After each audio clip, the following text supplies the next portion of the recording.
haram. Yang kedua, yang haram itu yang pertama dosa kan. Selain dosa itu ada tiga. Yang pertama adalah menjadi menghalang doa. Yang kedua, ini saya kok diatur-atur di sini ya. Iya, kayaknya bukan itu intinya soalnya. Nah, yang kedua, terserah mau dibilang yang ketiga lah, adalah sesuatu yang haram itu membuat diri ini cenderung kepada sesuatu yang maksiat. Di Hong Kong ini kan banyak maksiat ya. Seandainya Islam itu bukan agama yang mudah dan agama yang cinta kasih atau rahmat, niscaya kita kalau ke Hong Kong itu harus pakai VR tuh, harus menutup mata, karena di mana-mana maksiat. Tapi karena Islam itu ad-dinu yusrun dan Islam itu rahmatan lil alamin, agama yang mudah dan penuh cinta kasih, maka kalau melihat pertama nggak dosa. Tapi kalau melihat yang pertama dan nggak kedip tetap dosa. Maksiat kan di mana-mana ya di sini. Agar kita tidak condong kepada maksiat itu, lewat depan kemaksiatan nggak belok, diajak ke kemaksiatan nggak ikut, tapi justru ketika diajak pada kebaikan kita gercep berangkat, maka kuncinya adalah bersihkan diri ini dari segala sesuatu yang haram. Dan yang ketiga, selain dosa atau yang keempat,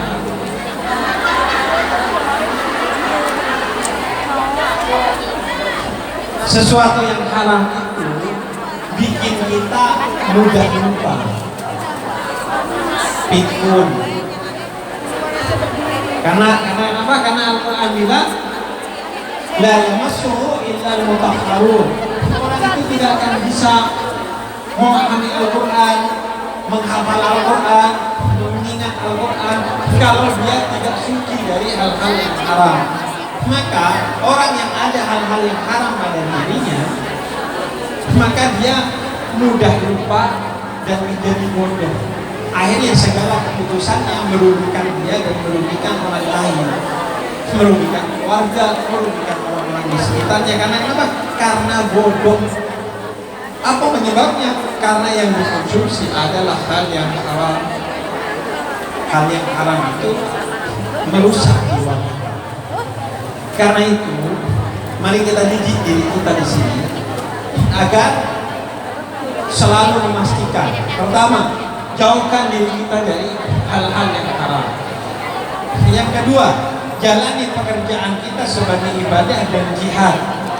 Yang ketiga, cintai Hong Kong sebagai tanah mungkin kita dengan menghormati aturannya, memegang budayanya dan segala sesuatunya yang tidak bertentangan dengan agama kita. Dan yang terakhir, syukuri sebagai TKI di sini karena ada banyak hikmah yang bisa kita dapatkan dari sini. Di antaranya semakin cinta sebagai sesama orang Indonesia, semakin besar pahala dalam menjalankan agama Islam kita, dan semakin mudah toleransi kita kepada orang-orang yang berbeda agama dengan kita dalam ukhuwah insaniyah, persaudaraan kita sebagai sesama manusia. Karena nanti kalau balik ke Indonesia itu melihat orang Indonesia udah biasa, sehingga persaudaraan sebagai sesama orang Indonesia pun jadi biasa. Tapi kalau di luar negeri, insya Allah persaudaraannya lebih kuat sebagai sesama orang Indonesia bukan di Indonesia. Tapi di sini saya masalah sama orang Indonesia. Kalau di sini persaudaraannya segitu, di Indonesia lebih buruk dari itu. Karena isunya orang Indonesia semua. Jadi masalahnya pasti lebih banyak lagi. Karena itu fokuslah untuk menjalani kerja ini agar jadi rezeki. Dimakan kita jadi berkah, dikirim ke keluarga jadi baik, dikirim ke anak masa depannya jadi cerah. Pokoknya jadi kebaikan bagi kita semua. Pokoknya insya Allah, ya Allah, ibu ini orang-orang mulia. Dan saya bilang, ibu itu kerja di rumah aja bukan kerjaannya. Kerja di rumah sendiri aja itu bukan kerjaannya. Tapi ini pergi melewati samudra, terbang dari satu negara ke negara lain, tercerabut dari tanah kelahirannya, pergi ke rumah orang, bekerja di rumah orang dengan segala masalah dan tantangannya untuk orang di rumah kita yang seharusnya orang di rumah kita itu yang bekerja untuk kita. Betapa mulianya. Serius, bersyukurlah. Demi Allah, Anda ini orang-orang yang mulia. Pokoknya jangan lukai, jangan lukai kemuliaan Anda dengan hal-hal yang haram, dengan hal-hal yang maksiat. Pokoknya udah, Anda kerja di sini baik-baik, udah masuk surga. Kerja di sini baik-baik, masuk surga. Karena udah besar itu pahalanya. Apalagi ditambah ngaji, pasti insya Allah bahagia di dunia, selamat nanti di akhirat. Dijaga yang di rumah dengan doa. Doanya biar diterima oleh Allah, jangan maksiat dan jangan mengkonsumsi yang haram. Pastikan semuanya halal. Berat, memang berat, masuk surga berat. Kalau pengen mudah masuk neraka. Memang berat masuk surga. Makanya yang dijanjikan oleh Allah begitu besar, yaitu surganya Allah Subhanahu wa Ta'ala. Nah, itu dari saya. Semoga bermanfaat. Kita akan lanjutkan, silahkan kalau mau bertanya terkait dengan apa yang disampaikan, atau tidak terkait dengan apa yang disampaikan, atau bahkan pertanyaan tersesat sekalipun, silahkan. Mau cerita, mau nanya, apa mau pertanyaannya silahkan. Nanti coba kita kaji bareng-bareng. Semoga jadi ilmu bagi kita semua. Amin. Monggo. Oh iya. Nah, ini ada pesan dari Bunda. Tadi kan kita udah ngomongin ya, bahwa ibadah termulia itu adalah sedekah. Jadi ini untuk agar kita bisa ngumpul-ngumpul begini. Terus juga tadi saya dan Bunda cerita tentang ini gimana kalau ada teman-teman kita yang punya masalah, entah itu harus keluar malam dari rumah majikannya, harus begini dan begitu, gimana caranya. Kemudian kata Bunda, kita bikin komunitas-komunitas yang saling mendukung dengan sedekah agar bisa membantu, baik membantu orang yang membutuhkan atau membantu kita bersama untuk bikin acara-acara yang seperti ini. Jadi monggo ibu-ibu, mama, bunda-bunda, mbak-mbak semuanya semampunya disampaikan sedekahnya. Semoga karena keberkahan sedekah ini jadi kebaikan bagi kita, keluarga kita, suami kita, anak-anak kita, kebaikan di dunia dan kebaikan di akhirat. Sambil silahkan yang mau sendiri buat sedekah, sambil kita nanti tanya jawab. Monggo. Semoga yang terbaik dan semoga apa yang panjenengan tempuhkan tas hijau mendapat berkah, ikhlas. Yang terbaik, yang gak terbanyak, yang terbaik, karena sedekah panjenengan mudah-mudahan menambah rezeki, lancar panjenengan, mudah-mudahan dibaikkan majikannya, dijaga keluarganya dengan sedekah. Dengan sholawatan sholawat Jibril, Mbak Tia, sallu ala Nabi Muhammad. Sallallahu ala Muhammad.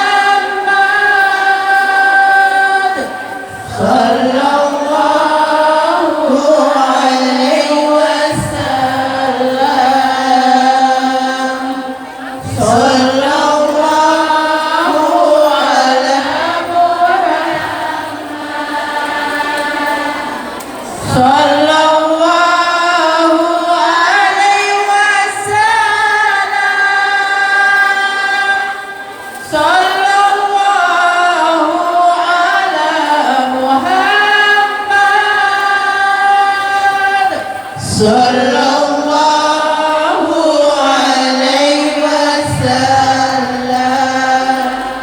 Ya Nabi salam alaika. Ya Rasul salam alaika. Ya Habib salam alaika. Salawatullah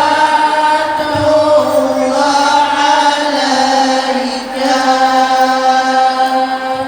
Sallallahu ala Muhammad.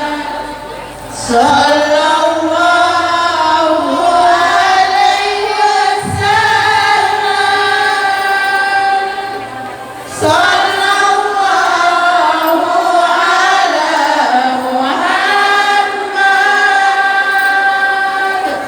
Sallallahu alaihi wasallam. Sallu ala Nabi Muhammad. Terima kasih matur nuwun atas sedekah panjenengan. Mudah-mudahan apa yang panjenengan taruh di tas hijau tadi Allah menggantikan berjuta-juta dan Allah akan memberi rezeki panjenengan. Ya. Itu ada pertanyaan. Ya sebelum nanti ada 1-2 orang tanya sama Habib, tapi pertanyaan curhatnya itu nanti ya. Ya, jadi tanya, oke? Kepada beliau kami persilakan untuk baca juga semuanya, Bib. Kan untuk tiduran. Oke, katanya saya dimarahin sama Bunda. Katanya pokoknya jam 1:30 kita doa. Aku dek ini kan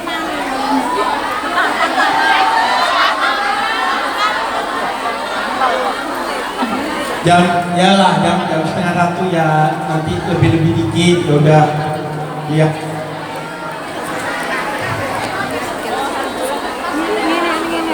Ya, ini ada beberapa pertanyaan yang masuk. Wih, banyak banget. Pertama, anak rantau dari kota Brem. Madiun. Apa? Madiun. Oh, Madiun. Umurnya Brem nih. Assalamualaikum warahmatullahi wabarakatuh. Pakai bahasa Arab lagi. Bib, maaf saya mau tanya. Bib minta doanya biar rezeki yang saya dapatkan ini menjadi berkah dan barokah. Amin. Karena saya pribadi berapa banyak uang yang saya miliki, perasaan selalu kurang dan ada aja pengeluaran mendadak. Apa karena di sini saya tidak bisa melakukan ibadah termasuk sholat 5 waktu? Saya ucapkan beribu-ribu terima kasih kepada Habib Ja'far, semoga diberikan kesehatan dan kebahagiaan. Amin. Kayaknya banyak ya. Oke. Gini. Ini penting sekali. Jadi ada satu kafilah. Itu didatangi oleh perempat. Jadi di Gurun Pasir di zaman Nabi itu ada satu kafilah didatangi oleh perompak, orang yang merampok kafilah itu. Namanya juga perampok. Perampok ini kan bukan pencopet ya. Kalau pencopet itu ngambil diam-diam. Kalau pencuri itu ngambil diam-diam. Kalau perampok dan perompak ini ngambil terang-terangan. Bahkan seringkali perompak dan perampok ini ngambilnya pakai diskusi. Yang mau dicuri, oh tolong jangan ambil ini, tolong jangan ambil itu. Itu sesuatu yang biasa dalam perompakan dan perampokan. Datang perampok dan perompak ke kafilah ini di satu tenda di Gurun Pasir. Kemudian dia minta semua harta dari kafilah itu. Kemudian mulai yang perempuan menangis, yang laki-laki mulai berdiskusi. Kalau bisa jangan semuanya, pokoknya alhasil terjadi diskusi. Yang dirampok ini minta disisakan sebagian hartanya untuk menjadi bekal agar bisa kembali ke kampungnya. Di tengah diskusi itu Yang dirampok ini bikinin kopi buat yang merampok agar bisa dilobi dengan lebih baik. Dan ternyata yang merampok ini itu lagi puasa. Oh, perampok puasa. Jadi dia gak minum kopinya. Ini riwayat. Kemudian ditanyalah sama yang dirampok, kamu ini perampok tapi berpuasa. Kalau kamu berpuasa seharusnya kamu gak merampok karena kamu takut kepada Allah. Kemudian kata dia, saya ini merampok udah dari dulu. Semua kejahatan saya lakukan, memerkosa, mencuri, berzina, dan semua membunuh sudah saya lakukan. Tapi saya tidak pernah putus dari puasa. Setiap hari saya berpuasa. Kenapa? Karena bagi saya puasa itu satu pintu yang saya siapkan untuk suatu saat saya kembali kepada Allah. Akhirnya terjadilah apa yang terjadi hingga waktu demi waktu. Dan suatu hari ketika orang yang dirampok ini pergi ke Mekah untuk haji, pas dia tawaf ketemu dengan perampok itu. Lah, kamu di sini? Iya. Saya sekarang sedang menjalankan haji karena saya sudah tobat jadi perampok. Jadi semaksiat-maksiatnya kalian semua, serusak-rusaknya pokoknya, sehancur-hancurnya, jaga sholatnya, sekurang-kurangnya. Ubin sholat saya tapi waktunya mepet karena saya harus bekerja, ya udah. Ini sholat saya agak maksimal karena di rumah orang non muslim, ya udah. Ini sholat saya begini dan begitu, ya udah. Yang penting utamanya dan paling mendasar adalah sholat. Karena dengan sholat kita menjaga satu kabel di hati kita dengan Allah. Karena ingat, sholat itu mi'rajul mu'min. Sholat itu jembatan pertama dan utama kita dengan Allah. Kalau ini putus semuanya. Karena as-sholatu imaduddin, sholat itu yang pertama dan utama. Jaga satu kabel kita dengan Allah itu seminimal-minimalnya dengan sholat. Karena sholat yang paling mendasar. Sholat itu ibadah utama kita. Kita diutus untuk sholat. Puasa, bisa gak puasa kalau sakit atau lagi perjalanan. Haji, bagi yang mampu, yang gak mampu gak usah haji. Zakat, bagi yang punya duit, gak punya duit gak usah zakat. Tapi sholat, mau sakit, tetap sholat. Gak bisa sholat berdiri, sholat duduk. Mau di perjalanan, tetap sholat. Bisa di jamak, bisa di kosong. Mau ketinggalan waktu sholat, tetap sholat. Sholatnya dikodok. Mau miskin, tetap sholat. Mau gak punya duit, tetap sholat. Mau kelaparan, tetap sholat. Apapun keadaannya, sholat tetap wajib. Kalau kalian tetap menjaga sholatnya, insya Allah apa yang dikeluhkan tadi dan keluhan-keluhan lainnya, Allah akan jaga kalian. Karena kenapa? Inna ilallahi raji'un. Kita itu hanya bisa berharap dari Allah. Apa yang kita punya kalau udah kehilangan Allah, dan apa yang hilang dari kita kalau masih punya Allah. Dan cara menjaga hubungan kita dengan Allah itu dengan sholat. Dengan sholat berarti kita terhubung dengan Allah. Sehingga semua masalah-masalah. Karena gini, karena kita kan nggak tahu detailnya. Saya mau ngasih solusi juga nggak tahu detailnya. Kalau tahu detailnya belum tentu saya bisa ngasih solusi. Kalaupun ngasih solusi belum tentu solusi itu bisa diterapkan. Kalau bisa diterapkan belum tentu solusi itu tepat. Artinya yang mana solusi adalah Allah. Maka jaga sholatnya.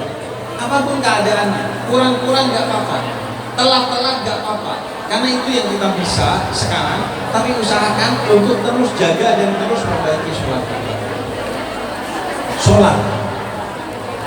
Kalau bisa juga kalau sempat 2 rakaat aja sholat malam.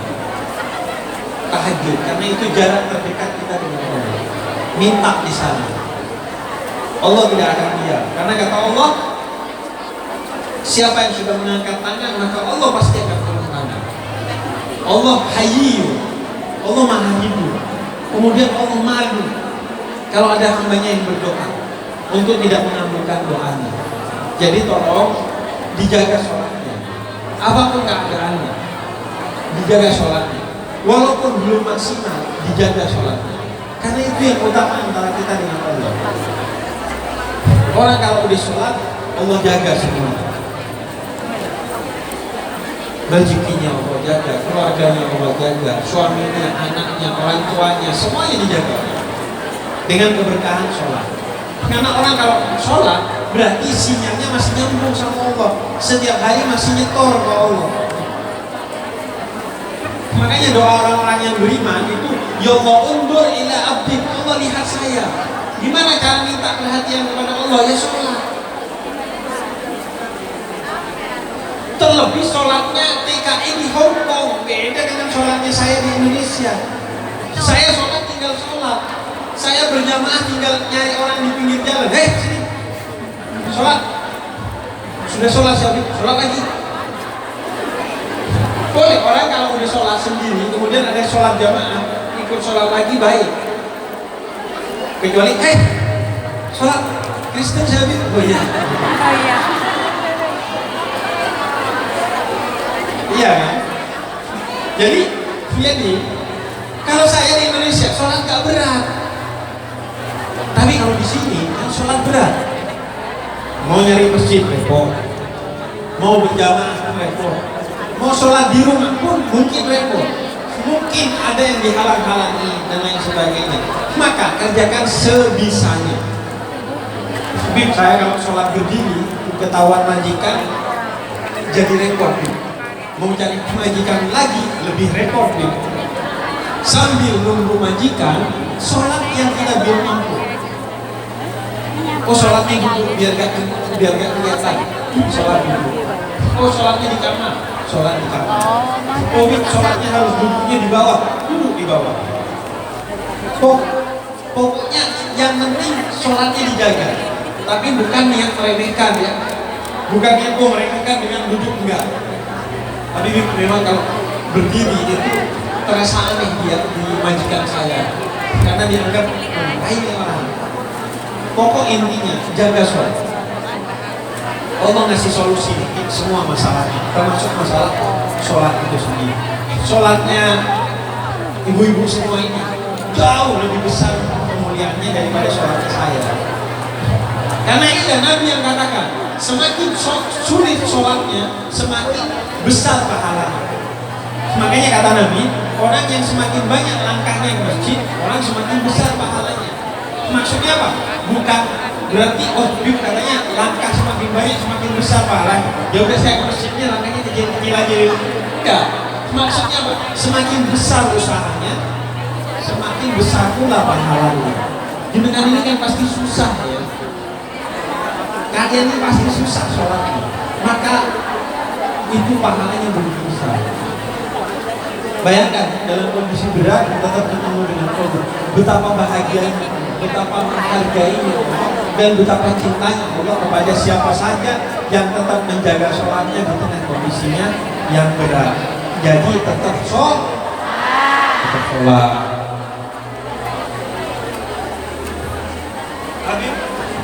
Habib mau bertanya, bagaimana cara menjaga supaya tetap istiqomah, sedangkan kita di sini berteman dengan berbagai corak circle pertemanan. Pengennya tetap menjaga silaturahmi, tapi ada yang gibah tentang usaha kita berproses istiqomah. Oke. Pertama ya, silaturahmi tidak mesti bertemu. Ya. Silaturahmi itu, silah itu artinya hubungan, rahim itu cinta. Tidak ada kaitannya dengan pertemuan secara langsung. Orang nggak pernah ketemu, tapi hatinya tetap mencintai dan lisannya tetap mendoakan, terhitung silaturahmi. Bahkan orang nggak ketemu, di HP diblokir, justru cara silaturahminya dengan memblokir. Kenapa? Karena kalau nggak diblokir, kita sakit hati karena diomongin, dia terus tahu apa yang terjadi dengan kita karena lihat updatean kita. Kadang cara menjaga silaturahminya dengan diblokir. Biar apa? Biar kita gak sakit hati dan dianya tidak nambah dosa. Artinya silaturahmi tetap menjaga cinta di antara kita. Jadi gak ada kaitannya silaturahmi itu dengan pertemuan. Sila itu hubungan, rahim itu cinta. Sila itu sambungan, rahim itu cinta. Malah kadang ketemu jadi putus silaturahmi. Contohnya, dua cewek ketemu, ibu satu dan ibu dua ketemu. Wah, ketemu, senyum, salaman, pelukan, cipika, cipiki. Ngelihat tasnya, kayaknya KW17 tuh tas. Itu malah bukan silaturahmi. Ajang pamer jadinya. Jadi gibah, jadi riak, jadi sombong, jadi Fir'aun. Jadi silaturahmi gak ada hubungannya dengan pertemuan, gak apa-apa. Yang kedua, benar kata Nabi Muhammad, agama seseorang bisa dipengaruhi oleh agama teman-temannya. Maka pilih-pilih nyari teman. Karena temannya kalau baik, kita ikutan baik. Berarti yang jelek gak ditemenin, kalau sekiranya kita akan keikut dia. Tapi kalau dia mau tobat dan sekiranya kalau kita bersama dia, kita yang mengenali dia, ya justru harus ditemenin. Maka pilih-pilih mencari circle sedikit tapi produktif lebih baik daripada banyak tapi sia-sia, apalagi tapi maksiat. Karena kadang kita juga pengen, tapi teman yang ngebisikin. Kadang kitanya gak mau, tapi teman maksa minta antar doang. Akhirnya kita juga dapat dosanya. Kemudian bagaimana cara istiqomah? Pertama, istiqomah itu harus diawali dengan pengetahuan. Orang gak akan melakukan sesuatu terus-menerus kalau gak tahu apa maksudnya. Maka harus ketahui maksudnya. Bukan hanya cara sesuatu, tapi apa makna dari sesuatu. Orang gak akan bisa istiqomah sholat kalau cuma tahu cara sholat tapi gak tahu makna sholat. Jadi pelajari maknanya. Yang kedua, kata Nabi Muhammad, sedikit demi sedikit daripada banyak tapi musiman lebih baik. Penyakitnya orang Indonesia banyak tapi musiman. Kalau lagi ngaji berkerudung, kalau hari Jumat baik, kalau Ramadan Masya Allah, di luar itu dajjal.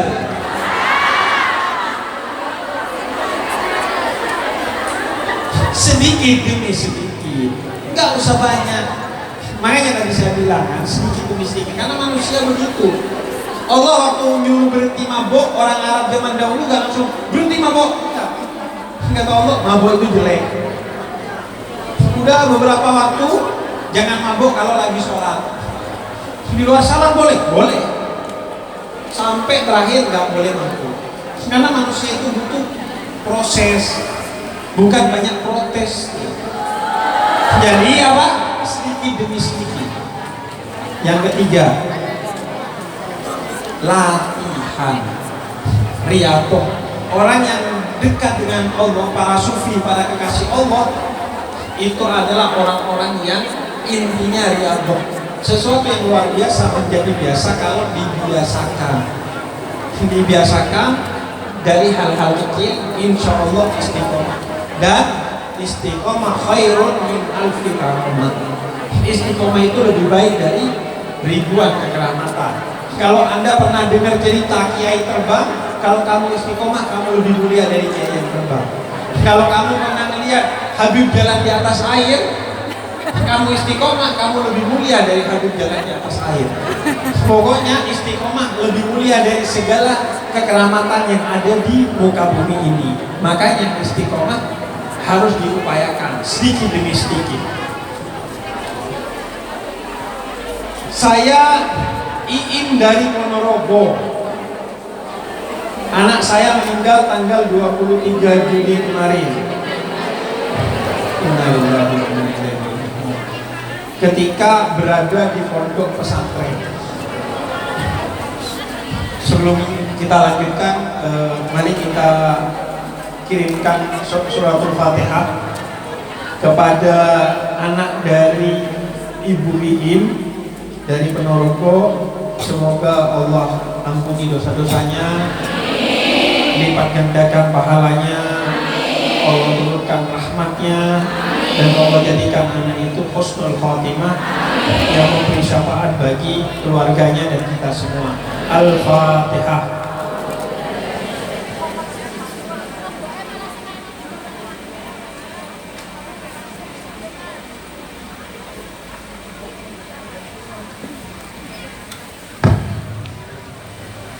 Saya menyekolahkannya di pondok pesantren di Ponorogo. Anak saya terjatuh dari lantai 2 setelah sholat isya ketika bermain dengan temannya. Ini tahun keempat dia di pondok setelah 4 tahun di pondok.